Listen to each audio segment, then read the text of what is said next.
The NBA is in-season cup championship game just concluded.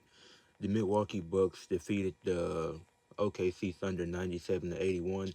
And the first half looked like a great game, even though OKC was struggling from three. They were 1 of 17 after the first half, and they were only down by one. Shout out to J Dub. He didn't have the greatest game, but he was tasked with guarding Giannis and Dame throughout most of the game.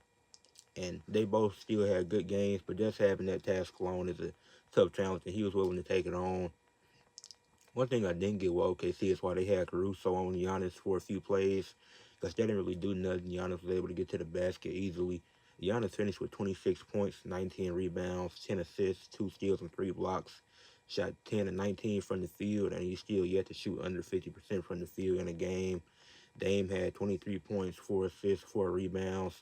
Really, the only bright spot for OKC was Isaiah Hartenstein, who had 16 points and 12 rebounds. And he's definitely become a solid playmaker. His impact is, you can tell that he's been very impactful for OKC, but the threes weren't falling tonight. They were 1 of 17 after the first half, and they were still in the game. Then Shea, he finished with 21 points and 4 rebounds, but he shot 8 of 24 from the field, 2 of 9 for 3. And they can't win games like that when your best player is struggling like that. And I had a feeling the Bucks would win. I didn't think it'd be a blowout like it ended up being in the second half. I thought it would have been a closer game. But the Bucks, they came out to play, and then in the second half, they they really got going. Now, there was a few questionable calls because there was a few travels missed in this game on the Bucks. It was a jump ball, which shouldn't have been because Giannis jumped on top of Luke Dort, and that should have been called a foul, a loose ball foul. But that wasn't fouled.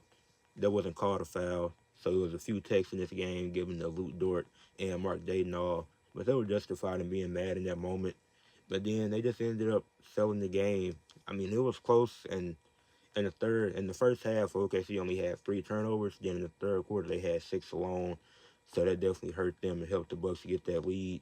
And now the only 2 people undefeated in NBA Cup history is Torian Prince and Darvin Ham, because they were both on the Lakers last year. Darvin Ham is a coach, obviously. Torian Prince, player, obviously. And now they done both went to Milwaukee, and they're still undefeated in the Cup. They done won back-to-back. So make sure you leave a like on the video, subscribe to the channel, and let me know in the comments what you thought about the NBA Cup.